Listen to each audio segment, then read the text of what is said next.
రేపే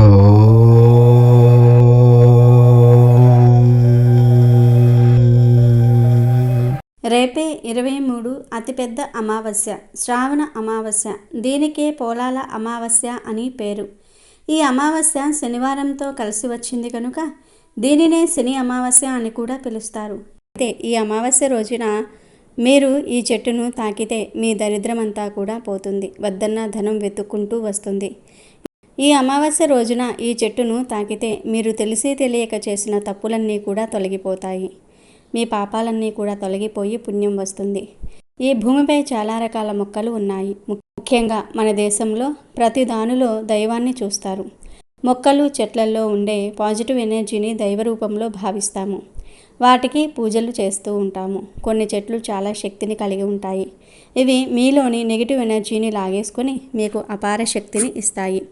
మీరు ఈ చెట్టు దగ్గరకు వెళ్ళి ఉండటం వల్ల మీ ఆలోచనలలో మార్పులు వస్తాయి. మీకు ఉన్న దరిద్రం పోతుంది, ధన ఆకర్షణ శక్తి పెరుగుతుంది. ఈ చెట్టును తాగితే మీ చేతిలోనికి ఇప్పుడు వరకు రానంత డబ్బు వస్తుంది. మీ చేతిలో ఉన్న డబ్బు అస్సలు ఖర్చు అవ్వదు, మీకు అన్ని విధాలుగా కలిసి వస్తుంది. అమావాస్య రోజున ఈ చెట్టుకు శక్తి పెరుగుతుందని చెప్పటంలో ఎటువంటి సందేహము లేదు. మీ జాతకం మారాలి, మీపై ఆ లక్ష్మీదేవి అనుగ్రహం పడాలి, మీకు ఉన్న కష్టాలు సుఖాలుగా మారాలి, ఈ దరిద్రం పోవాలి అనుకుంటే అమావాస్య రోజున తప్పనిసరిగా ఈ చెట్టును తాకాలి. ఈ చెట్టు మీకు అదృష్టాన్ని కలిగిస్తుంది, పట్టిందల్లా బంగారంగా మారుస్తుంది, మీ సుడి తిరిగిపోతుంది. మరి అత్యంత శక్తివంతమైన ఈ అమావాస్య రోజున ఏ చెట్టును తాకితే మీ దశ మారి తిరిగిలేని రాజయోగం పడుతుందో ఈ వీడియోలో తెలుసుకుందాం. అంతకన్నా ముందు మా వీడియో నచ్చితే లైక్ చేసి షేర్ చేయండి. అలాగే మా ఛానల్ని కూడా సబ్స్క్రైబ్ చేసుకుని మాకు సపోర్ట్ చేయండి. ఇక వీడియోలోకి వస్తే, ఈ అమావాస్యకు గోదావరి నది పొర్లి పొర్లి వస్తుందని నానుడి. పోల అమావాస్యనే పోలామ అని అంటారు. పోలా అంటే కడుపు నిండా మేత మేసి నీరు తాగి పని పాటు లేకుండా ఉన్న ఎద్దు అని అర్థం. ఆమ అంటే అమావాస్య, పోలామ అంటే ఎద్దులను బాగా మేపే అమావాస్య అని అర్థం. అందకాసురుడనే రాక్షసుడు బ్రహ్మను గురించి తపస్సు చేసి అనేక వరాలు పొందుతాడు. వరగర్వంతో అతడు ఒకసారి పార్వతీదేవినే కామించాడు. శివుడు భూలోకానికి వెళ్ళిన వేళను కనిపెట్టి అందకాసురుడు పార్వతి దగ్గరకు వెళ్ళి తన దుష్ట చింతను వ్యక్తం చేశాడు. అది చూసి వాకిట కాపలా కాసే నంది ఆ అసురునితో యుద్ధానికి తలపడ్డాడు. ఇంతలో శివుడు వచ్చి అందకాసురుని హతమార్చాడు. ఈ సందర్భంలో నంది తనకు చేసిన సహాయానికి మెచ్చి శివుడు తనను ఏదైనా వరం కోరుకోమన్నాడు. అప్పుడు నంది ఇలా కోరుకున్నాడు: స్వామి, మహర్షి అయిన శిలాధుని పొలంలో ఆది వృషభ రూపాన అతనికి నేను దొరికిన రోజు శ్రావణ మాసం అమావాస్య తిథి. ఆనాడు వృషభ పూజ చేసే భక్తుల కోరికలు నెరవేరునట్లుగా అనుగ్రహించండి అన్నాడు. శివుడు తదాస్తు అన్నాడు. అప్పట్నుంచి శ్రావణ అమావాస్య నాడు వృషభ పూజ వాడుకయింది.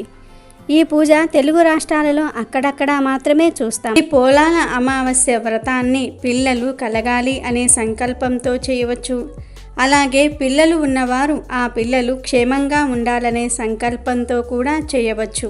పోలాల అమావాస్య పూజ ఎలా చేయాలంటే, ముందు స్త్రీలు ఉదయమే నిద్రలేచి శుచిగా స్నానం చేసుకొని ఇంటిని శుభ్రపరుచుకొని పూజ చేసే చోట శుభ్రంగా అలికి వరిపిండితో ముగ్గు వేసి ఒక కంద మొక్కను ఉంచి దానికి పసుపు కొమ్ము కట్టిన 4 తోరణాలను అక్కడ ఉంచి ముందుగా వినాయకుడికి పూజను చేయాలి. కంద మొక్క దొరకని పక్షంలో కంద పిలక పెట్టి పూజ చేసుకొనవచ్చును. తర్వాత మంగళగౌరీ దేవిని కానీ సంతాన లక్ష్మిని కానీ ఆ కదంబ మొక్కలోనికి ఆవాహన చేసి షోడశోపచార పూజను చేయాలి. 9 పూర్ణంబూర్లు మరియు 9 గారెలు, 9 రకముల కూరగాయలతో చేసిన ముక్కల పులుసు అమ్మవారికి నైవేద్యంగా సమర్పించాలి. తదుపరి కథను చదువుకొని కథా అక్షింతలను శిరస్సును ధరించాలి. అనంతరం బాగా సంతానవతి అయిన పెద్ద ముత్తైదువును, అంటే మంచి సంతానవతి అయిన పెద్ద ముత్తైదువును పూజించి నైవేద్యం పెట్టని 9 పూర్ణంబూర్లు, 1 తోరాన్ని ఆమెకు వాయనంగా సమర్పించాలి. తాంబూలంలో కొత్త చీర, రవికెల గుడ్డ పెట్టి ఆమెకు సమర్పించి దీవెనలు అందుకోవాలి. ఆ తర్వాత కందముక్కకు ఒక తోరాన్ని కట్టి మరొకటి తను మెడలో కట్టుకుని, అంటే వ్రతం చేసిన స్త్రీ మెడలో కట్టుకుని మిగిలిన తోరాన్ని తన ఆఖరు సంతానం మొలలో కట్టాలి. సంతానం ఇంకా లేనివారు అక్కడ ఉన్న పిల్ల కంద మొక్కకు మిగిలిన తోరణాన్ని సమర్పించవచ్చును. ఇక ఏ నైవేద్యములను సమర్పించాలి అంటే, ఆడపిల్ల కావాలనుకునేవాళ్ళు లేదా ఆడపిల్లలు ఉన్నవాళ్ళు గారెలు సమర్పించాలి. మగపిల్లవాడు కావాలనుకునేవాళ్ళు లేదా మగపిల్లలు ఉన్నవాళ్ళు బూరెలు అమ్మవారికి సమర్పించాలి. పూర్ణం బూరె పూర్ణం గర్భానికి చిహ్నం. అందులోని పూర్ణం గర్భస్థ శిశువుకు చిహ్నం. స్త్రీకి మాతృత్వం కూడా అంత మధురమైనది కనుక పూర్ణం బూరెలు వాయనంగా ఇవ్వాలనే నియమాన్ని విధించారు. పోలాల అమావాస్య రోజు స్త్రీలు ఇలా వ్రతం చేయటం వలన సంతానం వృద్ధిలోనికి వస్తుందని, అపమృత్యు దోషాలు తొలగిపోతాయని, మాంగళ్య బలం పెరుగుతుందని నమ్మకం.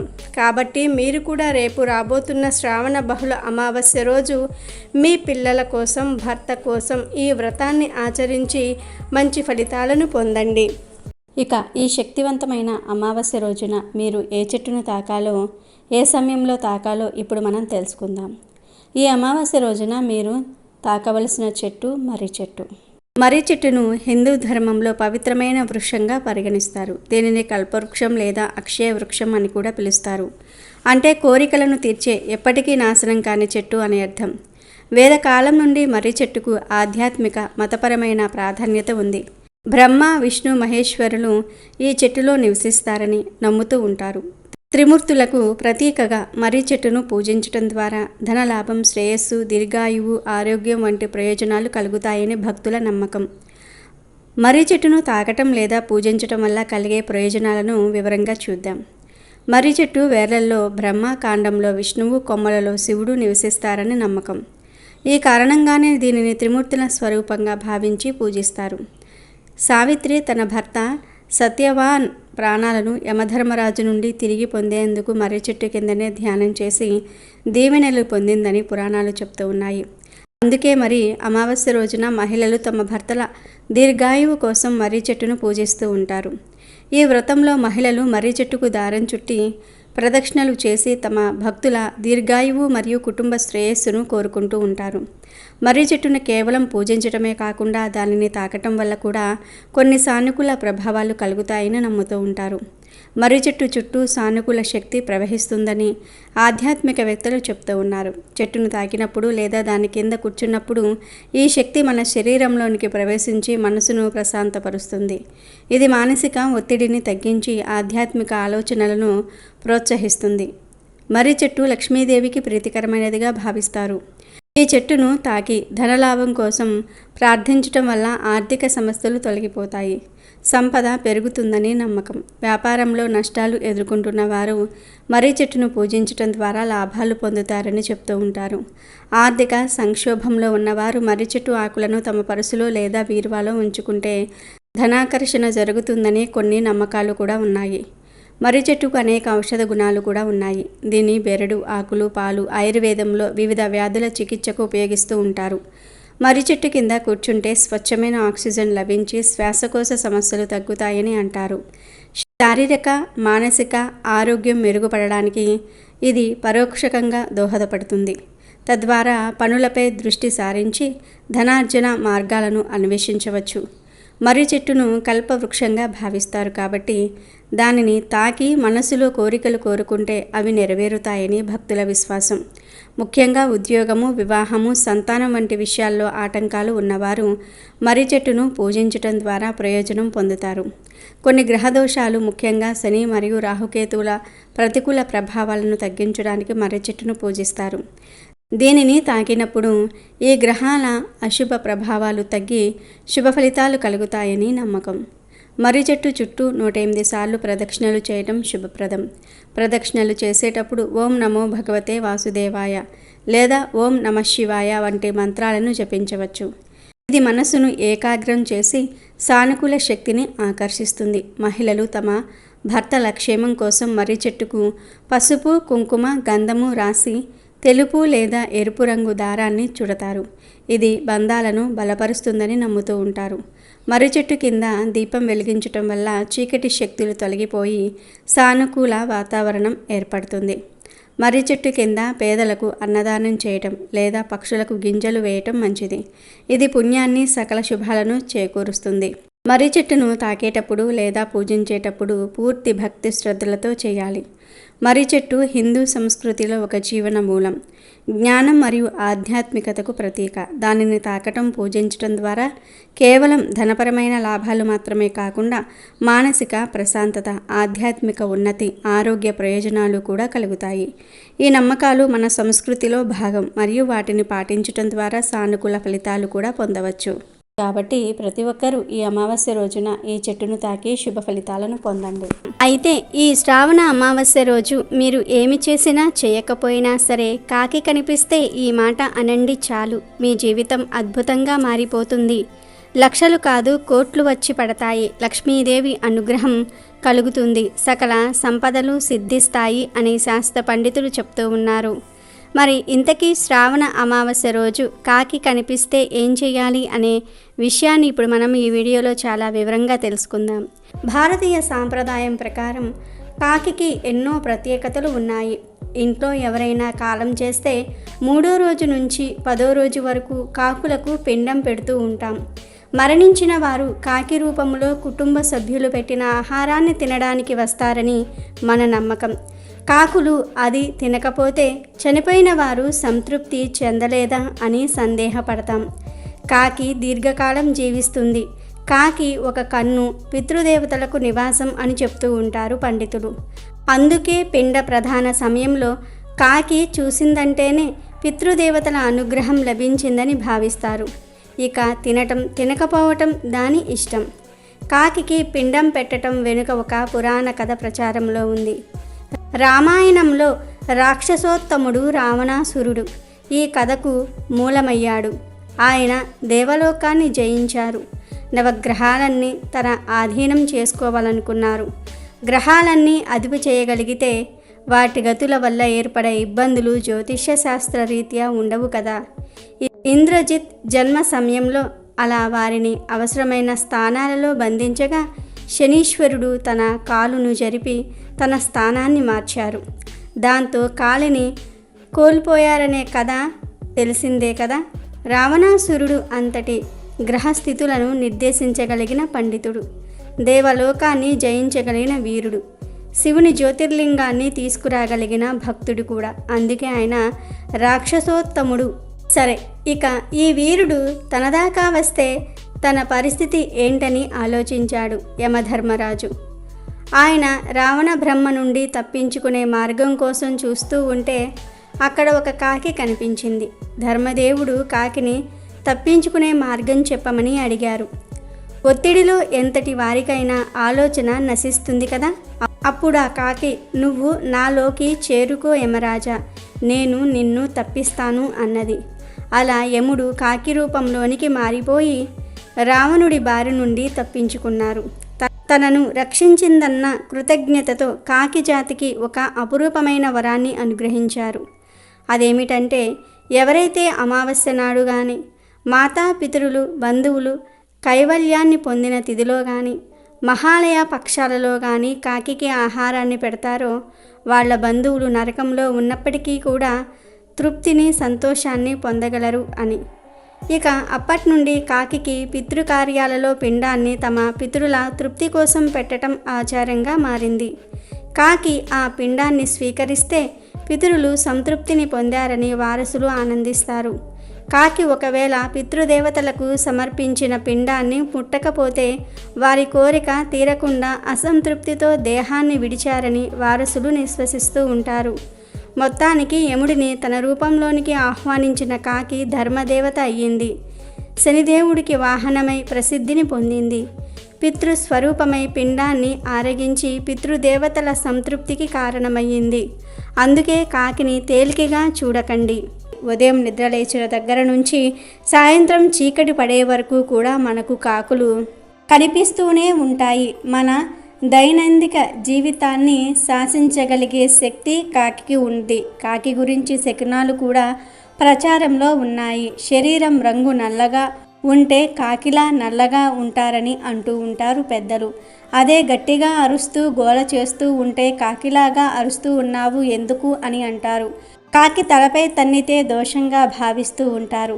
కాకిని పితృదేవతలకు ప్రతినిధిగా చూపిస్తూ ఉంటారు. కాకి మీ ఇంటి దగ్గర అరిస్తే బంధువులు వస్తూ ఉన్నారని చాలామంది నమ్ముతూ ఉంటారు. కాకి చాలా తెలివైన పక్షి కూడా. కోకిల తన గుడ్లను కాకి గూటిలో పెడితే అవి పిల్లలు కాగానే కాకి కనిపెట్టేస్తుంది. అన్ని పిల్లలు ఒకలాగే ఉన్నా కోకిల పిల్లలను గుర్తించి వాటిని వెళ్ళగొడుతుంది. అందుకే కాకిని తెలివైన పక్షిగా పరిగణిస్తారు. ఇక శ్రావణ అమావాస్య రోజు మీకు ఏ సమయంలో అయినా సరే కాకి కనిపిస్తే ఈ ఒక్క మాట అనండి చాలు, మీ జీవితం మారిపోతుంది. లక్ష్మీదేవి అనుగ్రహంతో లక్షలు కాదు కోట్లు వస్తాయని శాస్త్ర పండితులు చెప్తూ ఉన్నారు. యముడు ఈ శ్రావణ అమావాస్య రోజు నీకు ఎవరైతే ఏదైనా ఆహారం పెడతారో వారికి ఉండే పితృదోషాలన్నీ కూడా పోతాయని కాకికి వరం ఇచ్చాడు. కాబట్టి ఈ శ్రావణ అమావాస్య రోజు మీకు ఏ సమయంలో అయినా సరే కాకి కనబడితే ఆ కాకికి ఏదో ఒక ఆహారం పెట్టండి. ముఖ్యంగా మీరు ఇంట్లో ఏ కూర వండుకుంటే ఆ కూరలో అన్నం కలిపి ఆ అన్నాన్ని కాకికి పెడితే చాలా మంచిది.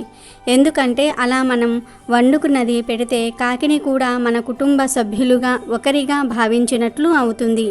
అలా కాకిని మన కుటుంబంలో భాగంగా భావించి మనం వండుకున్నది పెట్టడం వలన లక్ష్మీదేవి అనుగ్రహం లభిస్తుంది. సకల దేవతలు సంతోషిస్తారు. కాబట్టి శ్రావణ అమావాస్య రోజు మీకు కాకి కనిపిస్తే మీ ఇంట్లో వండుకున్న దాన్నే ఆహారంగా పెట్టండి. కాకి ఆ ఆహారం తినేటప్పుడు మీరు ఓం ఐం హ్రీం శ్రీం క్లీం శ్రీ మహాలక్ష్మియే నమః అనే మంత్రాన్ని 11 సార్లు పఠించండి. ఇలా పఠించటం వలన శ్రీ మహాలక్ష్మీదేవి అనుగ్రహం లభిస్తుంది. కష్టాలన్నీ కూడా పోతాయి. లక్షలు కాదు కోట్లు వచ్చి పడతాయి. మీరు కుబేరులుగా మారిపోతారు. కాబట్టి ఈ శ్రావణ అమావాస్య రోజు అందరూ కూడా కాకి కనిపిస్తే ఈ విధంగా చేసి లక్ష్మీదేవి అనుగ్రహాన్ని పొంది సకల సంపదలతో సంతోషంగా జీవించండి. చాలామంది కాకిని అశుభ పక్షిగా పరిగణిస్తారు. ఇది మృత్యుదేవత యమరాజుతో సంబంధం కలిగి ఉంటుందని నమ్ముతూ ఉంటారు. గరుడ పురాణంలో కూడా దీని ప్రస్తావన ఉంది. కాబట్టి కాకి కలలో కనిపిస్తే అది అశుభానికి సూచిక అనుకుంటారు. కానీ కలలో కాకిని చూడటం ఎల్లప్పుడూ దురదృష్టం, అశుభం కాదు. కొన్నిసార్లు కాకి కలలో కనిపిస్తే శుభం కూడా జరుగుతుంది. కలలో ఎగిరే కాకి కనిపిస్తే అది మంచి కల కాదు. కలలో కాకి ఎగురుతున్నట్లు కనిపిస్తే మీరు త్వరలో మానసిక సమస్యలను ఎదుర్కోబోతూ ఉన్నారని అర్థం. మీ ఫ్యూచర్లో ఇబ్బందుల్లో పడే అవకాశం ఉంది. మీ సమయము డబ్బు రెండూ కూడా వృధా అవ్వచ్చు. కలలో ఎగిరే కాకి కనిపిస్తే అది మీ ఉద్యోగాన్ని కూడా ప్రభావితం చేయవచ్చు. కాబట్టి కలలో ఎగిరే కాకి కనిపిస్తే కాస్త జాగ్రత్త పడండి. డబ్బును పొదుపుగా వాడుకోండి. ఎవరితోనూ గొడవలు పడకుండా ముందే జాగ్రత్త పడండి. కలలో కాకి తలపై కూర్చున్నట్లు కనిపిస్తే అది కూడా అశుభకరమైన కళ. ఇలా కలలో కాకి తలపై కూర్చున్నట్లు కనిపిస్తే అది భవిష్యత్తులో రాబోయే మరణానికి సంకేతం. మీ ఇంట్లో లేదా మీకే జరగకూడనిది జరగవచ్చు. ఇలాంటి అశుభకరమైన కళ వస్తే మహామృత్యుంజయ మంత్రాన్ని జపించాలి. మీరు కాకిని పట్టుకున్నట్లు కలగన్నట్లయితే అది మీకు శుభ సూచకం. ఇలా కలలో కాకిని పట్టుకున్నట్టు కనిపిస్తే త్వరలో మీ కుటుంబ అవసరాలు తీరుతాయి అని అర్థం. ధనలాభము, వస్తులాభము, సంపద కలుగుతుంది అని అర్థం. కాకి భయంకరమైన శబ్దం చేస్తున్నట్టు లేదా కాకి కేకలు వేస్తున్నట్టు మీకు కలలో కనిపించినట్లయితే అది కూడా మంచి సంకేతం కాదు. ఇలా కల వస్తే ఇంట్లో ఏదైనా చెడు జరగబోతోందని దీని అర్థం. వాస్తవానికి ఈ సంకేతం భవిష్యత్తులో రాబోయే ఆర్థిక సమస్యలకు సూచిక. అలాగే కలలో కాకి నిండు కుండ మీద వాలినట్టు కనిపిస్తే మీకు బాగా సంపద కలిసి వస్తుందని సంకేతం. అంటే మీ ఇంటి నిండుగా సంపద వస్తుందని అర్థం. అది వస్తు రూపేణ అయినా కావచ్చు లేదా ధనం రూపేణ అయినా కావచ్చు. ఖచ్చితంగా లాభం మాత్రం కలుగుతుంది. అదేవిధంగా కలలో కాకి మీతో మానవ భాషలో మాట్లాడుతున్నట్టు కనిపించినట్లయితే అది కూడా శుభ సంకేతమే. అలా కాకులు మాట్లాడినట్టు కనిపిస్తే మీ పితృదేవతలు మీతో మాట్లాడారని అర్థం చేసుకోవాలి. అలా కాకి మీతో మాట్లాడినప్పుడు ఏదైనా కోరిక కోరినట్లయితే ఆ కోరికను మీ పితృదేవతలే కోరారని భావించి ఆ కోరికను తీర్చే ప్రయత్నం చేయండి. మీకు అంతా శుభమే జరుగుతుంది. ఇలా కాకి కలలో కనిపిస్తే ఏం జరుగుతుంది అనే విషయం ఆ కాకి ఏ స్థితిలో కనిపించింది అనే దాని మీద డిపెండ్ అయి ఉంటుంది. కలలో కాకులు కనిపిస్తే చెడు జరుగుతుందేమో అని భయపడవలసిన అవసరం లేదు. దానికి తగ్గట్టు జాగ్రత్తలు తీసుకుంటే సరిపోతుంది. లేదా ప్రతిరోజు కాకికి ఒక ముద్ద అన్నం పెడితే ఆ కాకుల దుష్ప్రభావాలు ఏమీ మీ మీద పని చేయవు కనుక కాకులకు అన్నం పెట్టండి. పూర్వం పిల్లల మర్రి అనే గ్రామంలో సంతాన రామ అవధానులు అనే స్మార్థ పండితుడు ఉండేవాడు. అతనికి 7 మగపిల్లలు. అందరికీ పెళ్ళిళ్ళయ్యాయి. కోడళ్ళు కూడా కాపురానికి వచ్చారు. పెద్ద కోడళ్ళు 6 పిల్లలు పుట్టారు. కానీ చిన్న కోడలు సుగుణకు మాత్రం పిల్లలు పుట్టడం వెంటనే చనిపోతూ ఉండటం జరిగేది. అలా 6 సార్లు జరిగింది. ఆ కారణంగా ఏ కోడలికి ఆ 6 సంవత్సరాలు పోలాల అమావాస్య వ్రతం చేసుకోవడం కుదరలేదు. అందుచేత సుగుణంటే వారికి చాలా కోపం. దాంతో వారు సుగుణను సూటిపోటి మాటలతో బాధించేవారు. 7వ సంవత్సరం సుగుణ మరోసారి గర్భవతి అయ్యింది. ఈసారి సుగుణను పిలవకుండా వ్రతం చేసుకోవాలని పెద్ద కోడళ్ళు నిర్ణయించుకున్నారు. సరిగ్గా శ్రావణ అమావాస్య నాడు సుగుణకు ప్రసవమై మృత శిశువును కంది. ఈ సంగతి తోడికోళ్లకు తెలిపితే తనను వ్రతానికి పిలవరని తలచి చనిపోయిన బిడ్డను తన గదిలో దాచి ఎవరికీ అనుమానం రాకుండా తన కడుపు దగ్గర చిన్న గుడ్డల మూట ఉంచి తన తోడికోడళ్లతో కలిసి పోలాల అమావాస్య వ్రతాన్ని ఆచరించింది. ఆ తర్వాత తన ఇంటికి వచ్చి మరణించిన తన పుత్రుణ్ణి ఎత్తుకొని కన్నీటితో శ్మశానానికి వచ్చి గతంలో తన పుత్రుల సమాధుల దగ్గర కూర్చుని కన్నీరు మున్నీరుగా విలపించసాగింది. అప్పటికి బాగా చీకటి పడిపోయింది. ఆ సమయంలో గ్రామ సంచారానికి బయలుదేరిన పోలేలమ్మ దేవి సుగుణ దగ్గరకు వచ్చి ఎందుకు రోదిస్తున్నావు తల్లి అని అడిగింది. అప్పుడు సుగుణ తన కన్నీటి కథను వివరించి చెప్పింది. పోలేలమ్మ దేవి జాలిపడి సుగుణ బాధపడకు, నీ పుత్రుల సమాధుల దగ్గరకు వెళ్ళి ఏ పేర్లైతే నీ పిల్లలకు పెట్టాలని అనుకున్నావో ఆ పేర్లతో వారిని పిలువు అని చెప్పి మాయమైపోయింది. సుగుణ వెంటనే ఆ సమాధుల దగ్గరకు వెళ్ళి తన పుత్రులను పేరు పేరునా పిలిచింది. వెంటనే ఆ సమాధుల నుంచి ఆమె పిల్లలు సజీవంగా లేచి వచ్చి తమ తల్లిని కౌగిలించుకున్నారు. సుగుణ ఆనందంగా వారిని దగ్గరకు తీసుకుని వారిని వెంటబెట్టుకుని ఇంటికి వచ్చి జరిగిందంతా కూడా తన తోడికోడలకు చెప్పింది. అందరూ సంతోషించారు. ఆనాటి నుండి సుగుణ ప్రతి శ్రావణ అమావాస్య నాడు ఈ వ్రతాన్ని ఆచరిస్తూ పిల్లా పాపలతో ఆనందమయ జీవితాన్ని అనుభవించి తరించింది. ఇది పోలాల వ్రత కథ. ఈ కథ వింటే చాలు మీరు పిల్లా పాపలతో సంతోషంగా ఉండే భాగ్యం లభిస్తుంది. కోటి జన్మల పుణ్యం వస్తుంది. ఇక ఈ శ్రావణ పోలాల అమావాస్య రోజు సౌభాగ్యం కోసం, పిల్లల యోగక్షేమాల కోసం, తమ కుటుంబం కోసం శ్రావణ అమావాస్య నాడు పోలాల అమావాస్య వ్రతం తప్పక చేయాలి. ఈ పోలాల అమావాస్య వ్రతాన్ని పిల్లలు కలగాలి అనే సంకల్పంతో చేయవచ్చు. అలాగే పిల్లలు ఉన్నవారు ఆ పిల్లలు క్షేమంగా ఉండాలనే సంకల్పంతో కూడా చేయవచ్చు. ఆడపిల్ల కావాలనుకునే వాళ్ళు లేదా ఆడపిల్లలు ఉన్నవాళ్ళు గారెలు సమర్పించాలి. మగపిల్లవాడు కావాలనుకునేవాళ్ళు లేదా మగపిల్లలు ఉన్నవాళ్ళు బూరెలు అమ్మవారికి సమర్పించాలి. పూర్ణం బూరె పూర్ణం గర్భానికి చిహ్నం. అందులోని పూర్ణం గర్భస్థ శిశువుకు చిహ్నం. స్త్రీకి మాతృత్వం కూడా అంత మధురమైనది కనుక పూర్ణం బూరెలు వాయనంగా ఇవ్వాలనే నియమాన్ని విధించారు. పోలాల అమావాస్య రోజు స్త్రీలు ఇలా వ్రతం చేయటం వలన సంతానం వృద్ధిలోనికి వస్తుందని, అపమృత్యు దోషాలు తొలగిపోతాయని, మాంగళ్య బలం పెరుగుతుందని నమ్మకం. కాబట్టి మీరు కూడా రేపు రాబోతున్న శ్రావణ బహుళ అమావాస్య రోజు మీ పిల్లల కోసం, భర్త కోసం ఈ వ్రతాన్ని ఆచరించి మంచి ఫలితాలను పొందండి.